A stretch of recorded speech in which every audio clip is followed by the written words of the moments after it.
So I think it's time I share my journey to being a doula. And you will find this story to be very interesting because it is not the traditional way folks become doulas. Shout out to Dana the doula here. She was telling her story and I was like, yes, girl, I need to tell my story. So here we are. I never thought I would end up here, a doula with almost a decade of experience, helping families, mentoring other doulas, educating others, being an advocate in this space. I just love every second of it. But let me tell you, it was not always the plan. Actually, it started with a bit of chaos, a lot of learning, and some serious curveballs.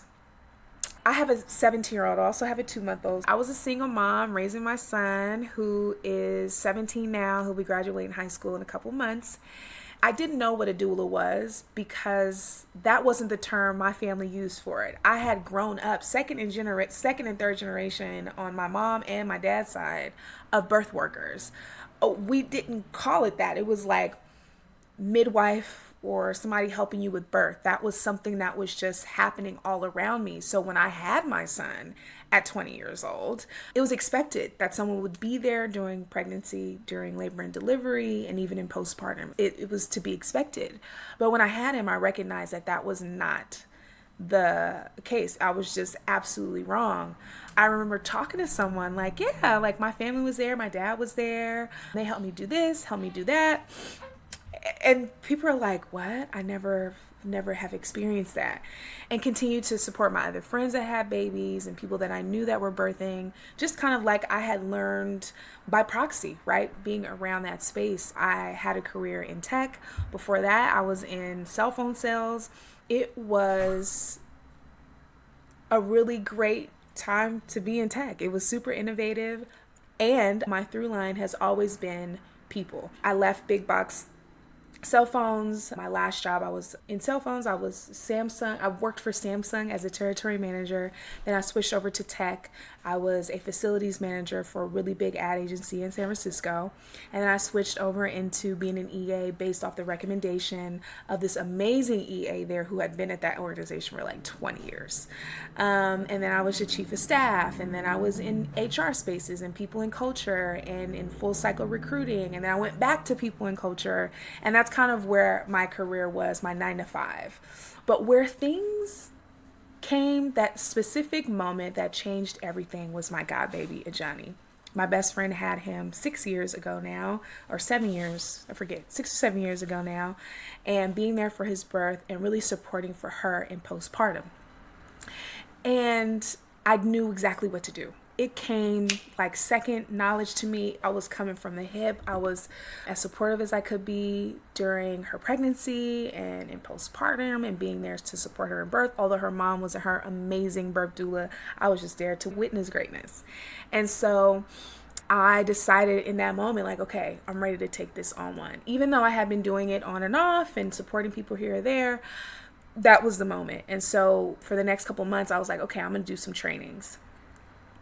And while the trainings can be helpful, they weren't necessarily helpful for me. I think a lot of the trainings were really for a really novice person, someone that's new in this space. I found them to be a little bit lackluster. I kind of think sometimes it's hard for people to consider communities that they are not a part of, if you get what I'm trying to say. It can be really difficult to even speak to how important that work is. And for me, being who I am and the communities that I wanted to serve, I knew that that was important to me. So that's differently abled folks, that was gender nonconforming people, especially people that when you see them, you can tell that they are gender nonconforming, right? That adds another layer to that experience. My LGBTQ plus, all the whole gamut of those beautiful people, and particularly Black and brown women, and what that means for us to be in this space. And so the advocate in me was like, oh, I can see where there is a gap in care here, where people actually need the support they may not even be getting or may not even know that they need. So I did like 2 different trainings, and I have taken all the trainings. I love going to the trainings, especially when they're taught by certain people. But anyway, I remember the turning point, like official turning point. I was in this training class, and one of the trainers was explaining her relationship with her Dominican man. She was of Caucasian descent, and made that a part of the conversation and kind of fodder. And I knew in that moment that, oh, there is a missing piece to this work, and I know that I can deliver it. And I took it and ran with it. Let me tell you something. I was not prepared truly for what it really takes to sustain a doula business. It is one thing to be a doula here or there. It's another to take on clients on a regular basis, start to expand your business, and figure out different ways to support. I made all the mistakes in the beginning. I had too many clients. I was trying to be any and everything to every person. During the interview process, if somebody liked me enough and they were like, yes, I would say yes, and never vetted if I wanted to work with them or could work with them. I never even considered, did I want to do home births? Did I want to do hospital births exclusively or in combination? Did I want to travel as a doula? Did I want to educate as a doula? And I just did not even consider that in this space. I just knew I wanted to work. So I was like, yes, let me do all the things. And two things happened. One, because there is a shortage of Black and brown women or people in the birthing space, I was booked up for 6 months in my first month. Shout out to Brilliant Birth, who I partnered with in the Bay Area before I moved to Los Angeles. We ain't even got to Los Angeles yet.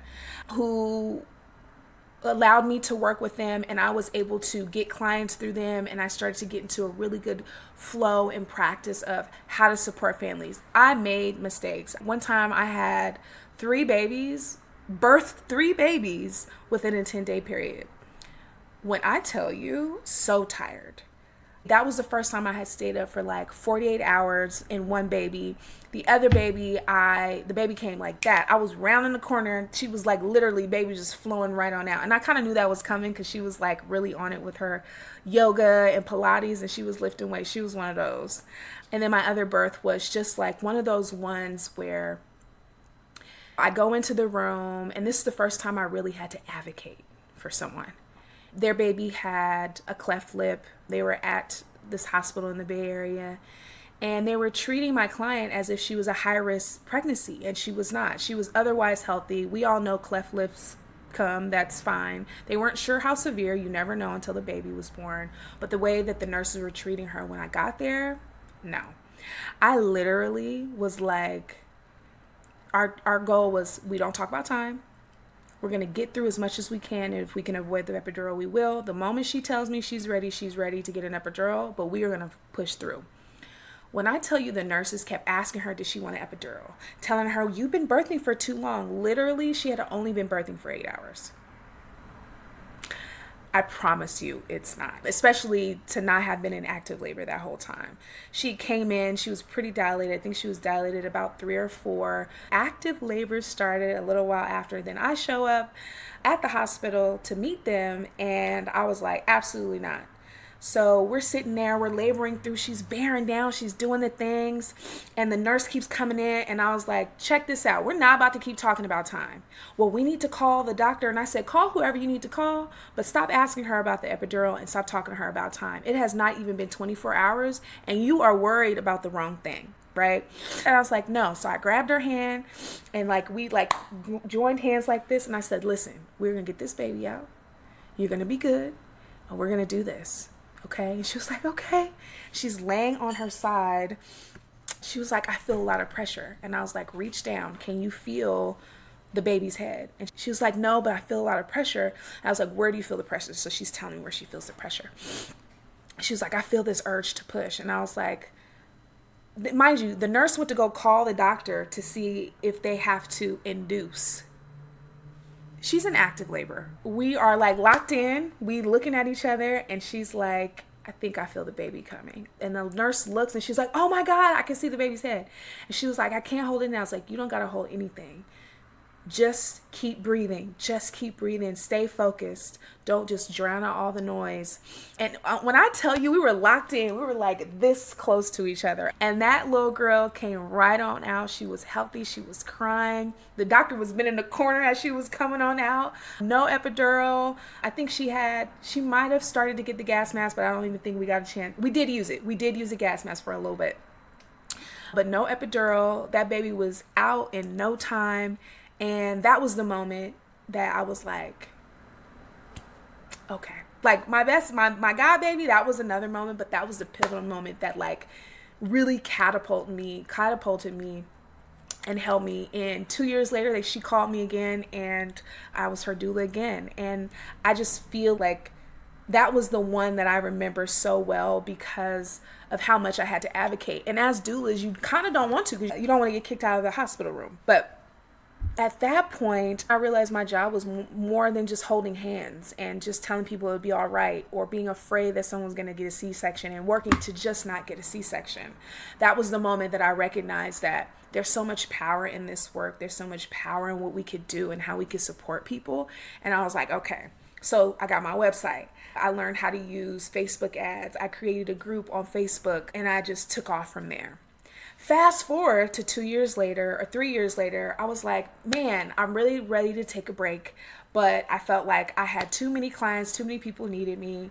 But the universe said, hey girl, you're going to have to slow down. You're only one person, so you have to do something with this. And so with the help of my best friend Clarice, creating Birth Ruckus, my nonprofit, and essentially it's 5 doulas, 10 families. Those 10 families so each doula has 2 families, and each doula has a backup.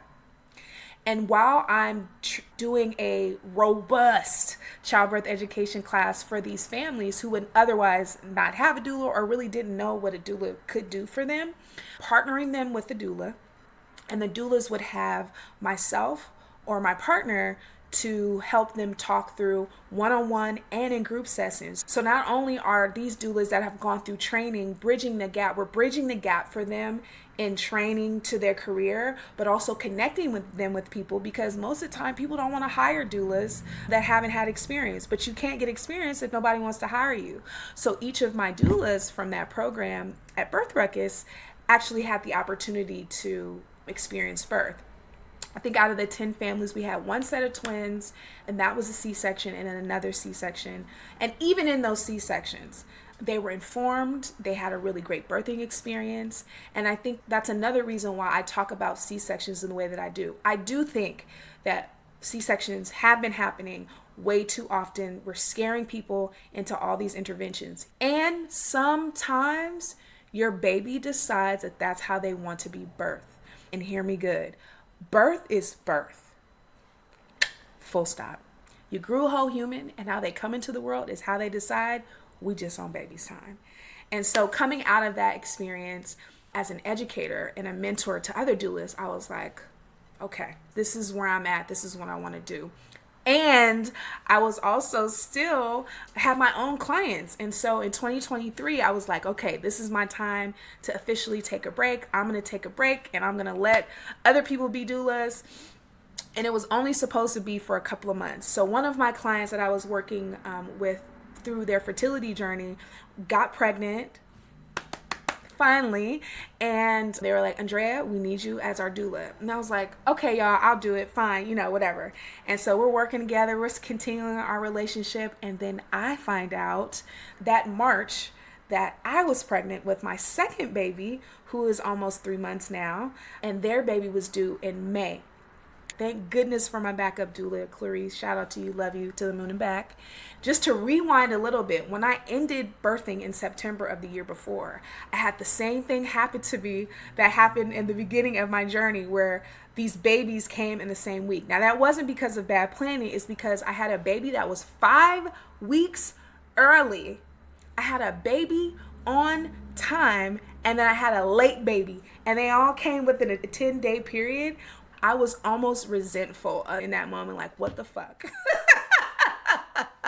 But I'm glad I took that break, because it gave me an opportunity. It gave us an opportunity to get pregnant with our baby, who is so amazing and so cute and almost 3 months old.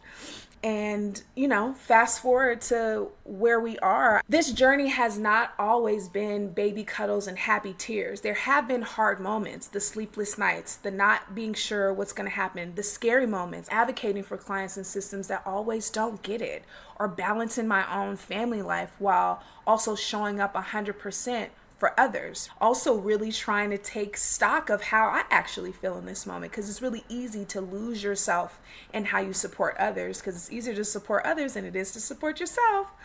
I think as I'm closing out and just giving you a little bit of background of who I am, I'm sharing this because I know someone out there is really curious about becoming a doula. I'm sure there's a person ready to have a baby or is pregnant and is thinking about having a doula. We all deserve to have one.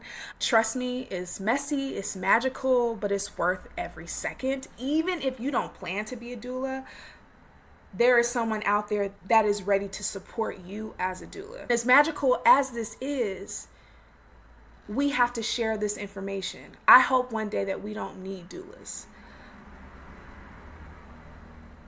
I want it to outwork us. That's why I teach so much. That's why I educate so much. It's why I talk about this with whoever, men and women alike, and everybody in between. We all need to know what's going on with our bodies in this space. I mean, it's one of our most vulnerable spots. We're not sick. We are just birthing. And I think that that's the hard part for this system that births happen in. But it's worth it. I would not trade it for the world. I can't wait to see what comes this year as I get back into birth work after I've had my baby, with even mentoring, with educating in the advocacy space, in teaching classes. I love that stuff so much. And I really, really, truly cannot wait to get back into it. If you have any questions, reach out. If you have questions, I'm here. There's other doulas who I can refer you to here on this app that are also amazing. So thanks for listening.